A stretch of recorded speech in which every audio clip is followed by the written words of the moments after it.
É isso aí, galera. Vamos começar a nossa live das 15 horas. Todo santo dia a gente está aqui com um expert para conversar sobre essa crise, mas sobretudo com soluções, né? Em cada campo a gente vai trazer uma solução e hoje a gente vai falar sobre liderança. César Souza pediu para participar e é ele mesmo que a gente vai receber aqui agora. Tá entrando aqui o César, turma. Já vou perguntando aqui para vocês aí que estão acompanhando tá se ótimo. A gente está com um áudio legal. Ô, César, tá aparecendo aqui. E aí, um prazer. Tudo bem? Seja bem-vindo.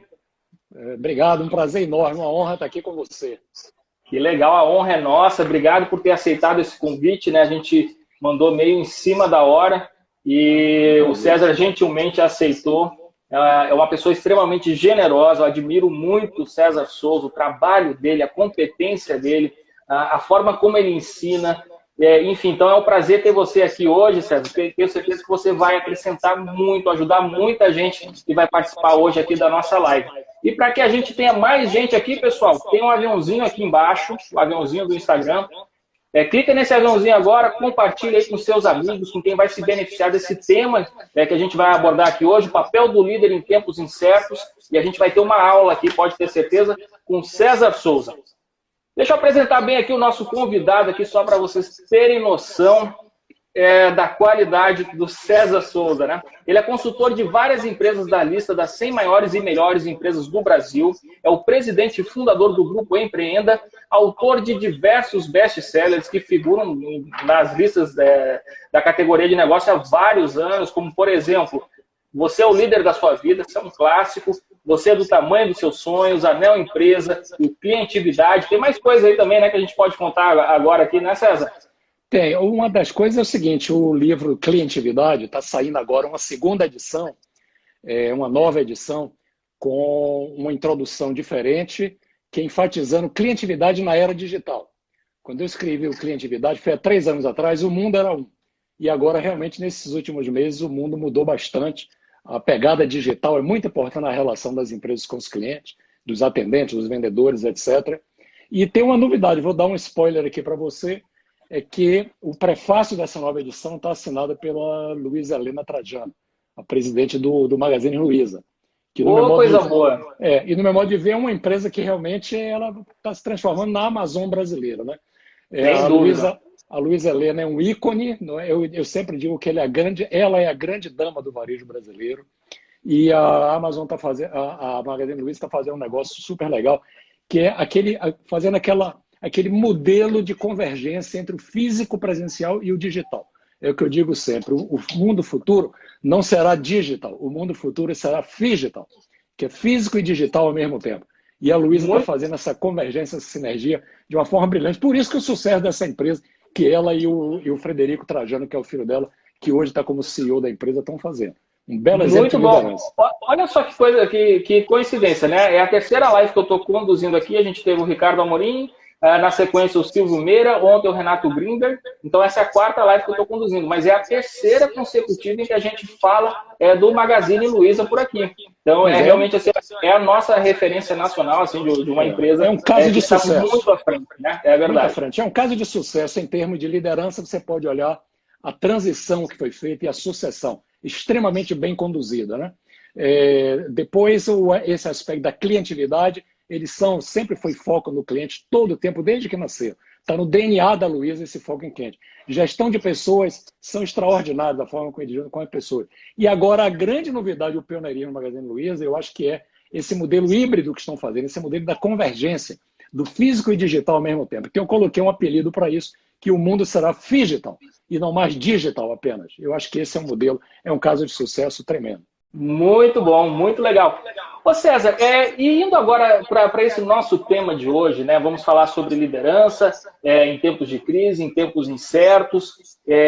Você é um estudioso de liderança há muitos anos, então você pode, melhor do que ninguém, falar para a gente assim, o que mudou com relação aos conceitos de liderança, a forma de se liderar para as empresas. Vamos colocar, não precisa colocar um horizonte tão longínquo, mas assim, vamos colocar aí para a década de 90, o começo dos anos 2000 para agora. O que mudou no papel do líder e o que se espera de um líder hoje, né, nesses tempos que a gente está vivendo agora, com essa crise toda de Covid-19, enfim.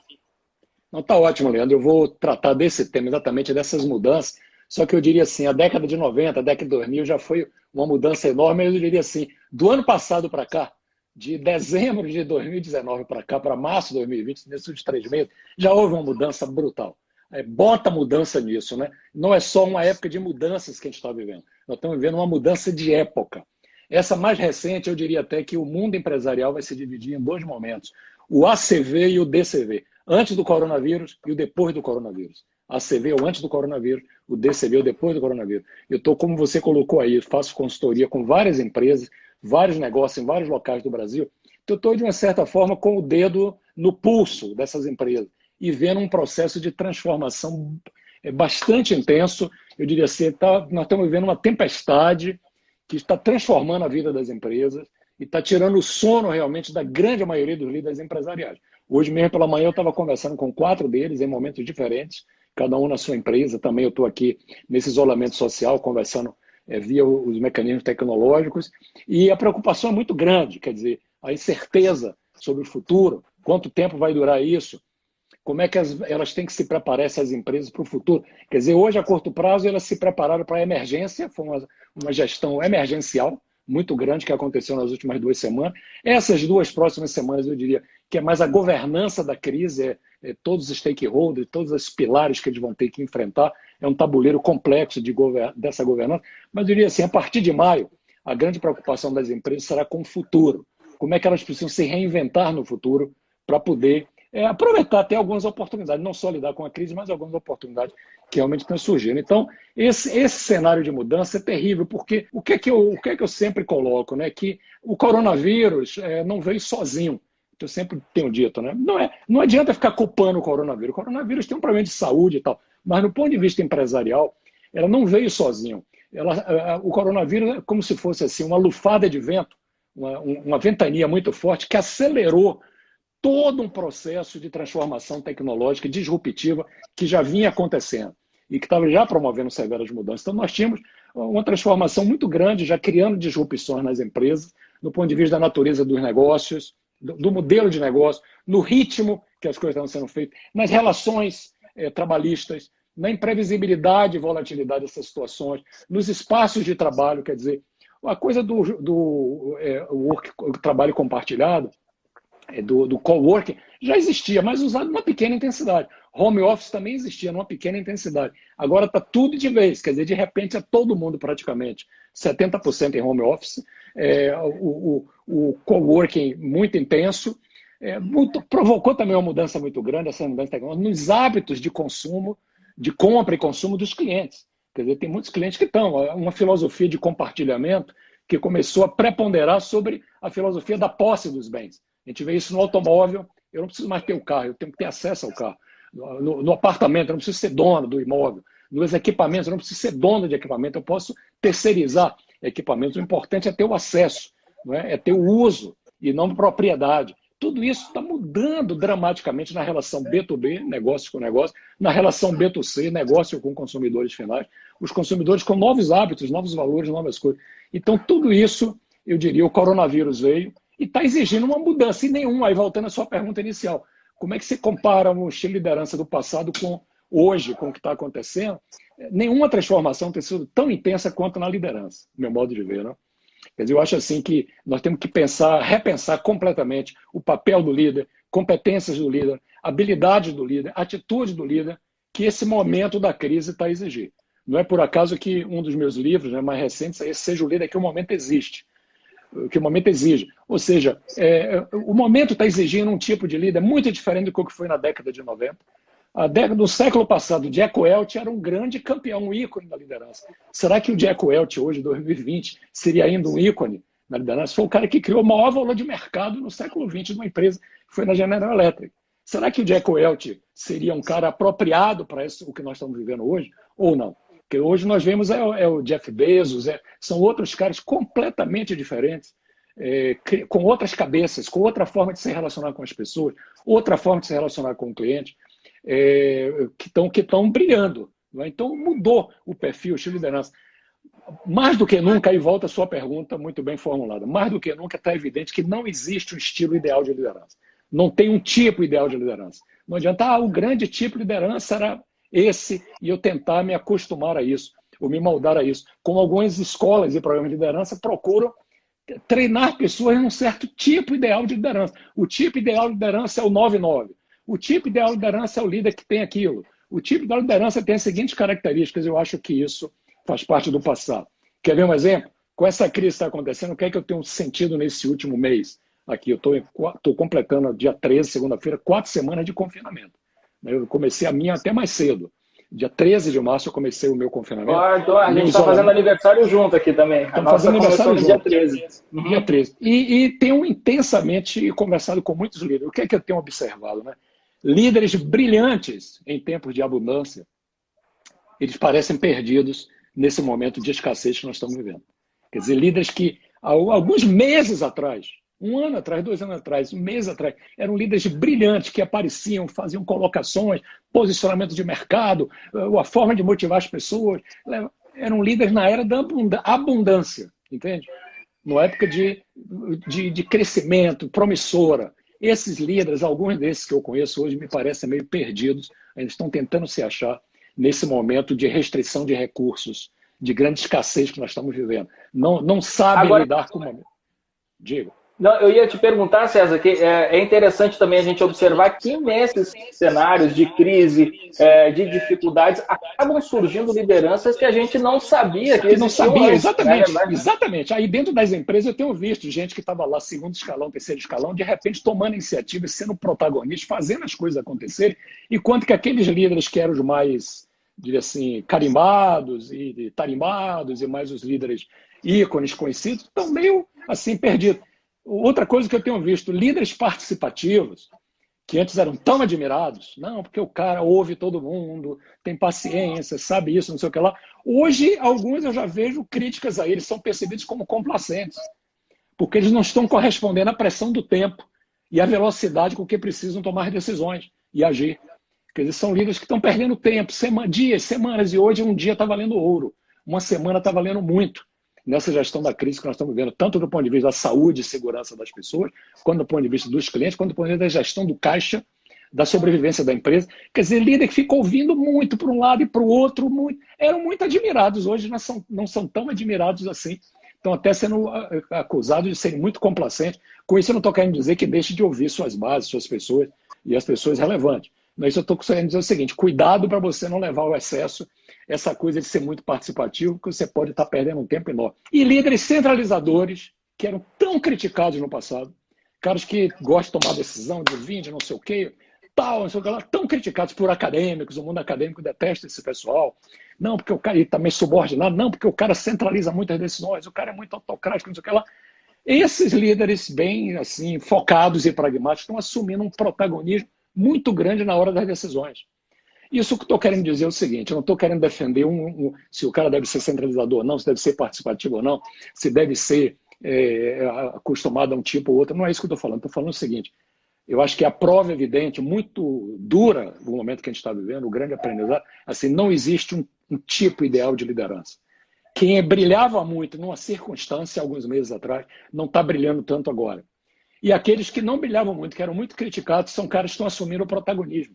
E estão tomando as decisões que têm que ter tomado na pressão do tempo, na velocidade, no ritmo que precisa e com a coragem realmente de tomar decisões que têm que ser tomadas. Entende? Então, para mim, não existe esse estilo ideal de liderança, é o ponto que eu quero colocar aqui. Legal. Não, eu gostei que você resumiu nessa última frase, né, que não existe um tipo ideal de liderança, mas existem atitudes que devem ser tomadas no momento que a gente está vivendo. Que são mais adequadas. Essa é a tese. Aí eu vou resgatar um conceito muito antigo, 1970, da década de 70, 1970, do Paul Hurst e outras pessoas, aquele conceito da liderança situacional. Lembra disso? Quer dizer, eu estudei na minha formação de administração, estudei no meu mestrado, liderança situacional era um negócio assim, foi um grande conceito. Depois se esqueceu um pouco e tal, mas eu diria assim, eu estou vendo hoje nessa crise o resgate dessa ideia da liderança situacional, ou seja, O líder é competente de acordo com as circunstâncias. Ele não tem que ter um estilo só. Não adianta ter um líder com um estilo só. Ele tem que ter múltiplos estilos. Ele tem que ter um estilo ajustado para cada situação que ele vive. Se ele vive numa situação de abundância, o estilo é um. Se ele vive numa situação de escassez, o estilo é outro. Se ele vive com subordinados ou liderados que têm um nível de maturidade alta e sabem trabalhar com autonomia, a forma dele conversar é uma e de liderar é uma. Se ele lida com pessoas que não têm esse nível de maturidade muito alto, de liderados, ele tem que ser de uma outra forma. É como pai de filhos. Você pode ter filhos de 25 anos e pode ter filho de 10 anos. É óbvio que a sua relação com o filho de 25 anos, o grau de autonomia que você dá é um e o grau de autonomia que você dá para quem tem 10 anos é outro. Então, se você fizer essa metáfora no mundo corporativo, é só verificar qual é o grau de maturidade dos seus liderados, qual é o grau de pressão de tempo que o momento está a exigir, qual é o grau de recursos que você dispõe ou não dispõe, e se você está vivendo numa situação de abundância ou numa situação de escassez. Isso aí talvez ajude você a pensar qual é o melhor estilo naquele momento. Não significa que você vai ficar a vida inteira naquele estilo. Você pode ir ajustando o estilo à medida que as circunstâncias forem ajustando. Então, o líder tem que ter essa flexibilidade. Eu acho que essa é uma grande característica do líder. O cara que foi muito bom numa época ótima, de promissora, etc., hoje não vai ser muito bom. E se ele vier com aquela mesma coisa, hoje, aplicar a mesma filosofia dele, os mesmos comportamentos, as mesmas atitudes, não vai dar certo. Então, eu acho que esse é um ponto bastante importante. Muito bom. É o velho dançar conforme a música, né? Não adianta a gente dançar valsa se o rock pesado está tomando conta aqui do nosso ambiente, né? Isso aí. Vamos lá. Pessoal, só para quem está chegando agora, só para situar vocês, a gente está falando com César Souza. O tema da nossa live de hoje é o papel do líder em tempos incertos, em tempos de crise. Peço para vocês sempre para compartilhar a nossa live aí no aviãozinho aí embaixo. E agora eu queria saber de você o seguinte, César. Mesmo antes dessa crise, a gente não tinha nem ideia que essa crise ia chegar. Quer dizer, alguns desconfiavam, né? Quando começou aquela coisa lá na China, a gente, né, as anteninhas ali do Chapolin já apontavam que alguma coisa poderia acontecer no resto do mundo. Mas mesmo antes disso, a gente já vivia uma carência muito grande de lideranças, né? As empresas já estavam tendo muito trabalho, tanto para encontrar líderes, né, para tocar em projetos mais complexos, como transformação digital, internacionalização, enfim. E essa carência já era latente na maioria das organizações. Qual que é a melhor forma de se encontrar lideranças? É você prospectar no mercado ou você formar os líderes dentro da empresa, né, através de treinamento, enfim, cursos? Como é que se forma um líder? Eu acho que não são mutuamente excludentes. Eu sempre dou preferência a formar líderes internos, a desenvolver as pessoas, fazer um upgrade, como se diz, um upskilling de liderança nas pessoas. Eu acho que essa deve ser a prioridade. Você tem que mapear os líderes, ver quem tem potencial, investir no desenvolvimento desses líderes e também, às vezes, em jovens que não estão em posição de liderança ainda, mas que têm potencial de vir a exercer posição de liderança. Então, eu acho que a empresa tem que investir fortemente, mas ela não pode fechar os olhos para o mercado ou para as suas necessidades. Às vezes, tem posições dentro da empresa ou tem missões que alguém precisa desempenhar que você não encontra dentro na garimpagem interna que faz. Então, você tem que buscar no mercado. É mais complexo porque você tem que fazer o fit, né? Tem que fazer o encaixe dessa pessoa com a cultura, com as pessoas que vão trabalhar, com o momento que a empresa está vivendo. Então, de novo, eu conheço muitos líderes assim, extremamente competentes, numa certa fase de vida da empresa, e foi contratado em outro tipo de empresa que está em outra fase e não dá certo. Por exemplo, o cara que é muito bom em startup, o cara tem uma certa personalidade para startup, mas aí ele vai trabalhar numa empresa já madura e estabelecida. O cara é muito bom, contrata ele, bota aqui. Chega lá, o negócio, o comportamento tem que ser outro. Uma empresa madura tem que ser mais controle de custos, tem que ser mais uma série de eficiência operacional, porque às vezes o cara está na startup e não está orientado para aquilo. Aí o cara brilhou numa startup, chega numa empresa madura, não dá certo. Ou às vezes um cara que é muito bom numa empresa madura, aí uma outra empresa precisa fazer um turnaround, precisa virar o jogo completamente. Até aquele cara que ele já se provou lá, bota aqui, ele não tem personalidade para o turnaround, não é do DNA dele. Então, o timing do ciclo de vida da empresa é muito importante na hora que você vai recrutar. Assim como a cultura da empresa. Tem que haver uma adesão muito clara entre os valores do indivíduo que você está buscando e a cultura da empresa, né? Porque às vezes o cara fica um peixe fora da água. Ele é muito centralizador numa empresa que é muito participativa. Ou vice-versa. Uma empresa que é muito centralizadora, o cara quer vir com uma pegada participativa, não vai dar certo. Ou um cara que tem foco no cliente, ele adora cliente. Uma empresa que está com foco no produto, não é? Então, a grande coisa dele é o foco no produto. Então, tem uma série de coisas aí que pensa. Então, eu acho que as duas coisas são complementares. Eu diria 70% a 80% invista no interno, no desenvolvimento de líderes internos, 20% ou 30% talvez você seja forçado a complementar as competências do seu time com reforços externos. É como o time de futebol. A gente tem que investir no juvenil, no amador, no time de base, fazer, tal, botar o cara no banco, começa a jogar o time, mas de vez em quando você tem que contratar um artilheiro, ou tem que contratar um grande goleiro, ou tem que contratar um grande cara no meio do campo para equilibrar melhor as competências da equipe. Né? Então, eu defendo as duas coisas. Agora, o que é que eu tenho visto muito, Leandro, é o seguinte, muitos líderes continuam apegados a dogmas, princípios e práticas de uma realidade que já não existe mais. Você falou aí, né, do passado, a escassez de líderes. Você deve se lembrar de um termo que eu usei há muito tempo atrás, chamado o apagão da liderança. Você lembra disso?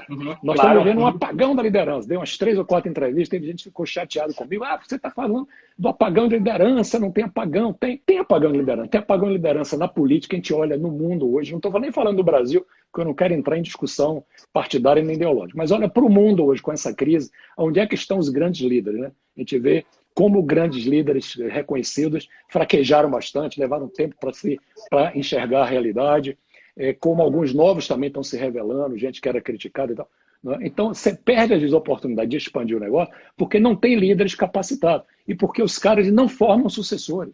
Esse é um grande defeito que os nossos líderes têm, uma grande barreira que os líderes têm que superar, que é se acostumarem a formar sucessores. E não é só um, não. Tem que formar 2 ou 3 alternativas de sucessor. Uma vez eu ouvi uma expressão de um grande líder empresarial, presidente de uma empresa que foi cliente minha, que ele me disse assim, César, só é promovível quem é substituível. Não é? Eu acho que essa é uma frase que veio fundo no meu coração. Esse era um cara... É profundo. Ele é um cara relativamente jovem, 46 anos de idade, a empresa dele estava indo muito mal, ele conseguiu fazer um turnaround de enorme em 1 ano e meio. Depois ele me chamou para me apresentar o sucessor dele. E eu disse, mas fulano, quantos anos você tem? Ele fez 48. Eu disse, pois aí você está no auge, a sua empresa levou 10 anos no buraco com vários casos, você veio para cá, conseguiu virar o jogo, você é a menina dos olhos da matriz, e você já está querendo fazer um sucessor, não é melhor você desfrutar um pouco do momento que você está vivendo, um momento dourado? Quer dizer, eu fiz uma pegadinha com ele para testar, ele virou para mim, olhou nos meus olhos e disse assim, Souza, ele me chamava de Souza, só é promovível quem é substituível. E eu acho que isso aí é uma grande lição para todos nós. Muita gente deixa de ser promovido porque não teve o cuidado de formar sucessores, porque tem medo da sombra. Então, eu acho que nós temos que realmente formar sucessores. Então, veja, eu tenho visto uma grande discrepância entre o discurso e a prática. Em muitos casos, o coração de líderes está preso ainda ao passado, muito nostálgico, apesar das tentativas de usar uma linguagem modernizante.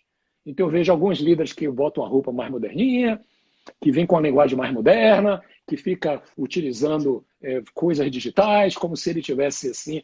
Mas, no fundo, é um pouco cosmético ainda. Né? O coração ainda continua preso a uma mentalidade analógica, a uma cabeça do passado, a uma nostalgia muito grande, a dogmas e verdade de uma realidade que já não existe mais.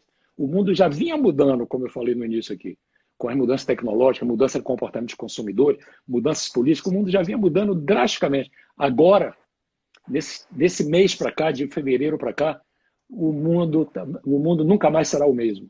Eu acho que na nossa geração, Leandro, nós nunca vimos. Eu já vivi várias crises.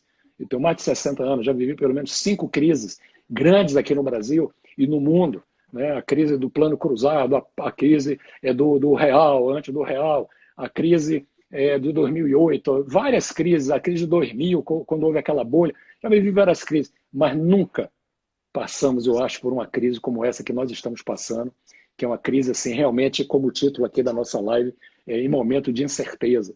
Então, tem vários desafios, né? Como é que a gente vai conduzir o destino de uma empresa quando os pilares estão praticamente postos abaixo sob questão? Como é que a gente vai gerenciar equipes à distância no futuro? Como é que a gente vai gerenciar equipes à distância? Existe liderança por controle remoto? Existe liderança por Zoom? Existe liderança por WhatsApp? Como é que vai ser isso? Como é que a gente vai inspirar valores quando você tem acesso a todo tipo de informação, inclusive fake news, que está poluindo o sistema de valores, principalmente de quem é mais jovem? Como é que você vai estar próximo de clientes quando você é forçado a ficar em casa? Quando você não está podendo ir lá estar junto do seu cliente no dia a dia? Não é? Então tinha aquela coisa que o Nesbitt disse, high-tech, high-touch. Quanto mais sofisticada a tecnologia, maior a necessidade do contato humano. Eu continuo acreditando nisso. Mas agora não vai ser mais high-touch.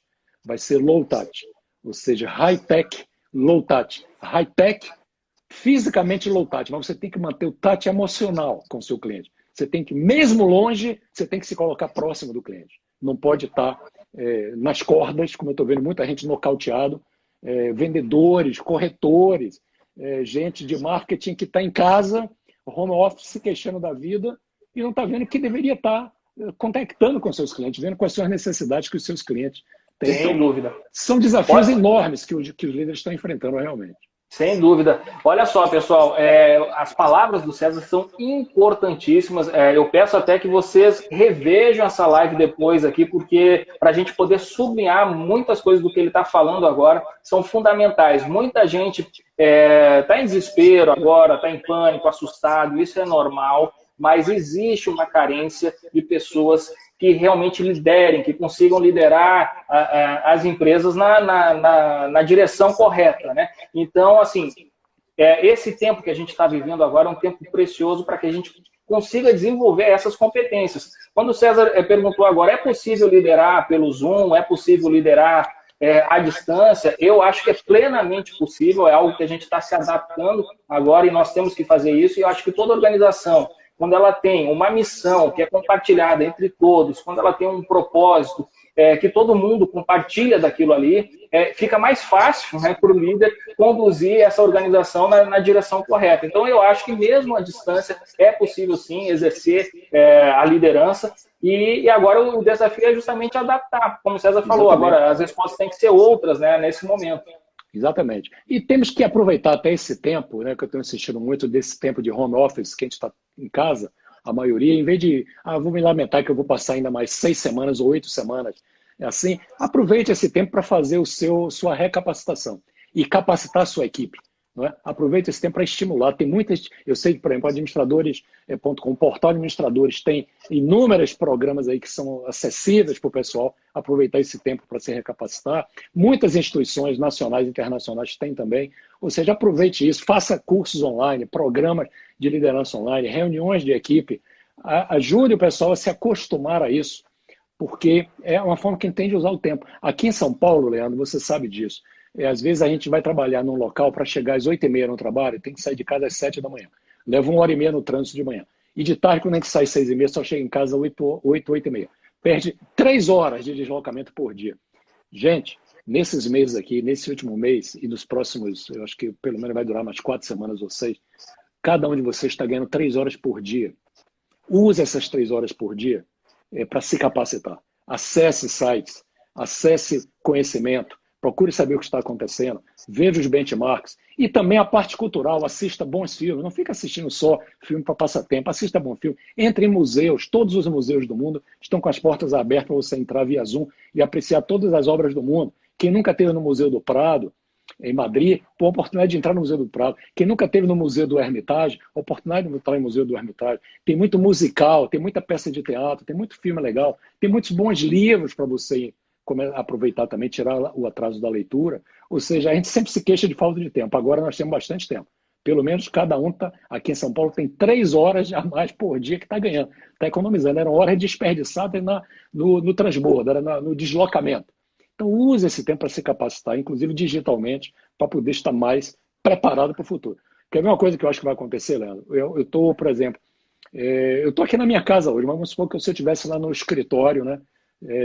Tem uma laje empresarial, comercial, né, de escritório aqui em São Paulo, normalmente são 400 metros, 500 metros. Tem gente que está assim, tem 3 andares do prédio na empresa dele, com 300 pessoas ali trabalhando naqueles 3 andares. Agora, essas 300 pessoas estão em casa, no home office. Eu acho que vai ter gente que daqui a 2 meses vai estar pensando assim, pô, será que eu precisava realmente dessas 300 pessoas aqui? Será que eu precisava estar pagando esse aluguel aqui, caríssimo?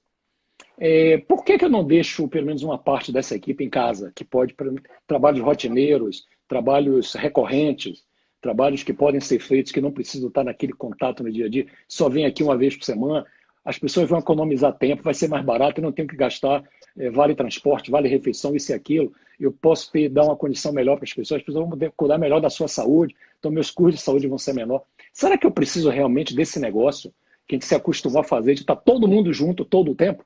Um reunionismo interminável? Ou será que a gente não pode ter uma flexibilização de horários e de turnos de trabalho e de pessoas, que eu não preciso estar todo mundo junto, e que seja uma nova forma de trabalhar? Eu acho que a gente está aberto, tem que estar aberto para tudo isso, entendeu?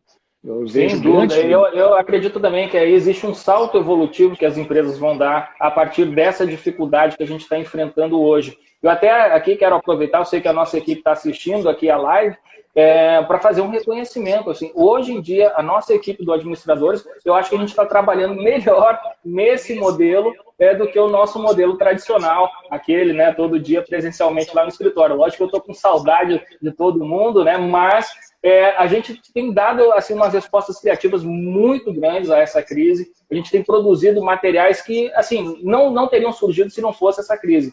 Enfim, eu acredito que toda crise tem essa possibilidade de crescimento para qualquer profissional, para qualquer empreendedor. Enfim, a gente tem que aproveitar esse momento porque as oportunidades elas estão aí realmente junto, né, junto das dificuldades. Isso aí. Eu estou vendo aqui o André colocou aqui assim, para isso nós temos que ser muito maduros para entender e assimilar o que está acontecendo. Sim, eu acho que maturidade é um fator muito grande. Eu espero que realmente essa crise aumente muito o nosso grau de maturidade.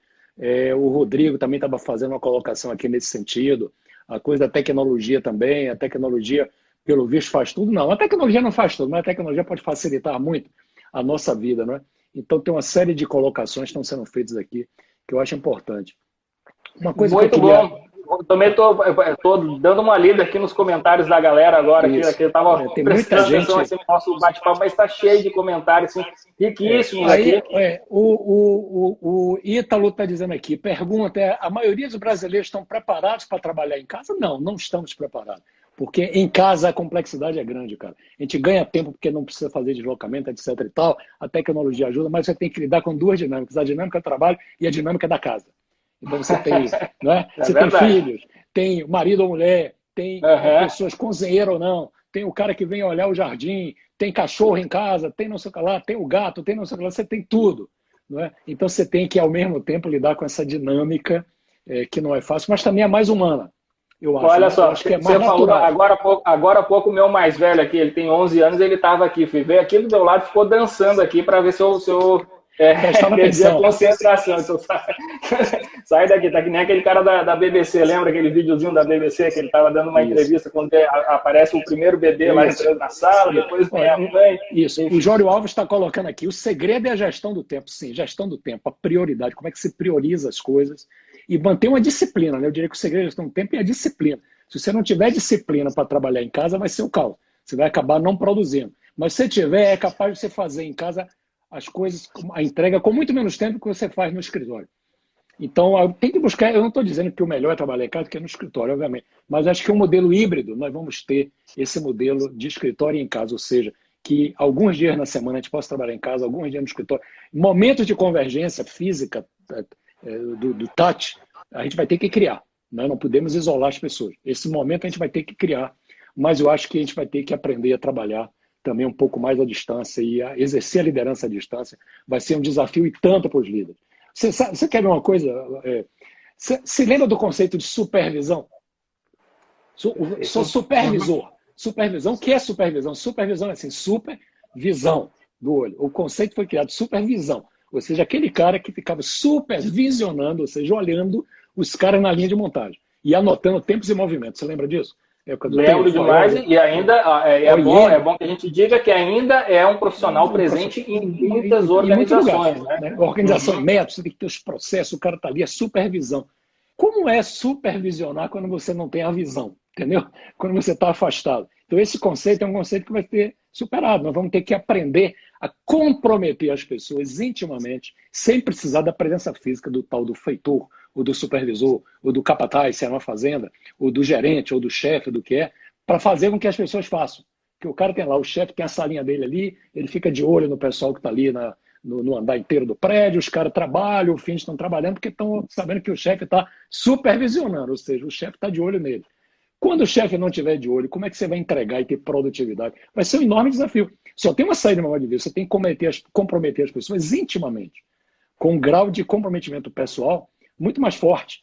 E aí uma palavra que você usou aí, propósito.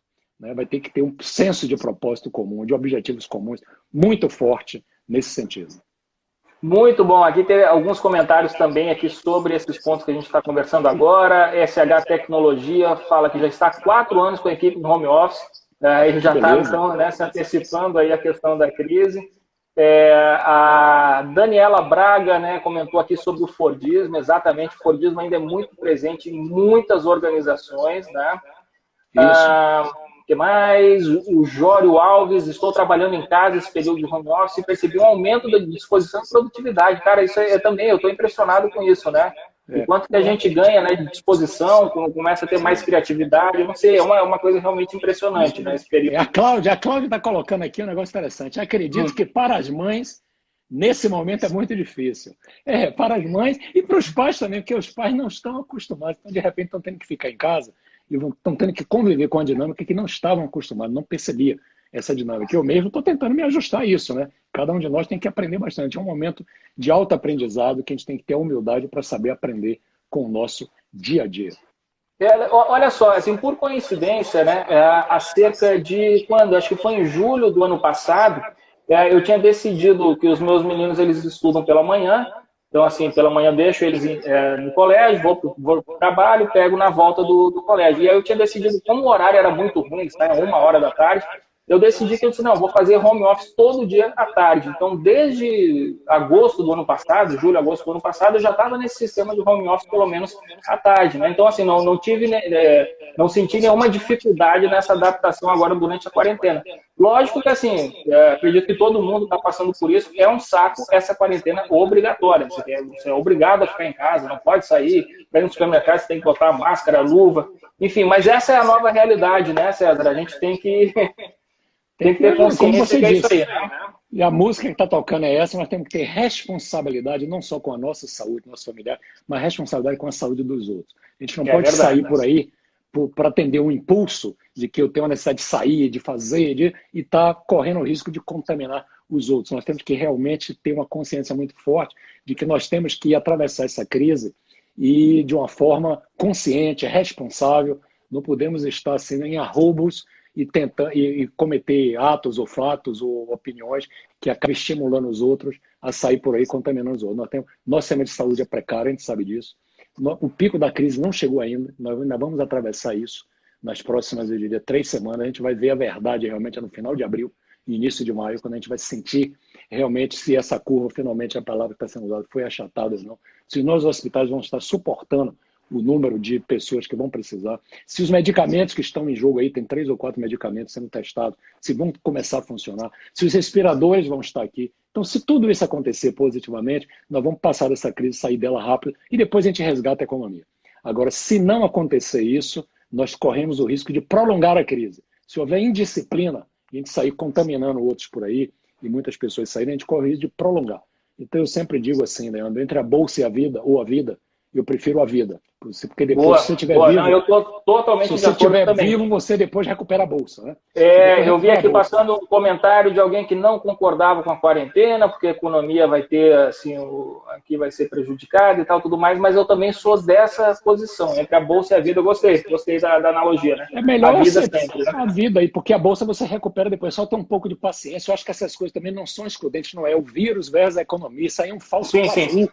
Colocaram um falso Fla-Flu aí, um falso Corinthians e Palmeiras, um falso... Não é assim, um ABC e um time... Não é assim, entendeu? Ô César, eu queria te perguntar quais são os riscos de uma má liderança, porque ela existe também, né? Não dá para pensar a liderança só em uma coisa boa, mas existem os líderes que são nocivos às empresas, à sociedade. Enfim, eu queria que você pudesse passar a sua opinião sobre isso, né? Qual que é o perigo de uma má liderança? Olha, o perigo total. Eu acho que o perigo, primeiro, vamos falar da empresa, destruição do valor da empresa. Eu tenho visto líderes muito egoístas, muito pensando em si próprios e não na empresa como um todo.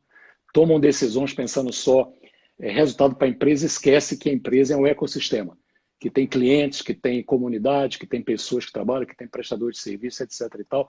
Então, essas empresas têm vida curta, não são empresas sustentáveis a médio e longo prazo. Então, para a empresa é isso. Para a comunidade, eu tenho visto muitos líderes péssimos, que mesmo tendo das empresas, fazem coisas que são predatórias da comunidade, em termos de de atitudes que tomam, da forma como destroem as relações sociais, da forma como destrói o meio ambiente e assim por diante. Não são construtivos. Do ponto de vista de equipe, tenho visto líderes que às vezes conseguem até bom resultado para a empresa, mas destrói equipes, destrói as pessoas, não conseguem sustentabilidade a médio e longo prazo. Clientes também, fornecedores. Agora, por exemplo, no momento de crise, eu vejo alguns preocupados em espremer fornecedores de todas as formas. Com isso, eles estão criando um ciclo vicioso, não se dão conta nisso. Se eu espremo fornecedor, eu estou gerando desemprego, a minha própria empresa vai ficar sem chance de vender no futuro, né? Se eu tenho uma onda de desemprego muito grande. Ou seja, o líder que não é adequado, que não é inspirador, que não é proativo, que não é visionário, que não olha para o futuro, que fica olhando pelo espelho retrovisor, cheio de mágoas, o que é muito centrado em si próprio e não no ecossistema da empresa como um todo. Eu acho que essa é a palavra-chave que eu quero usar. Uma empresa é um ecossistema.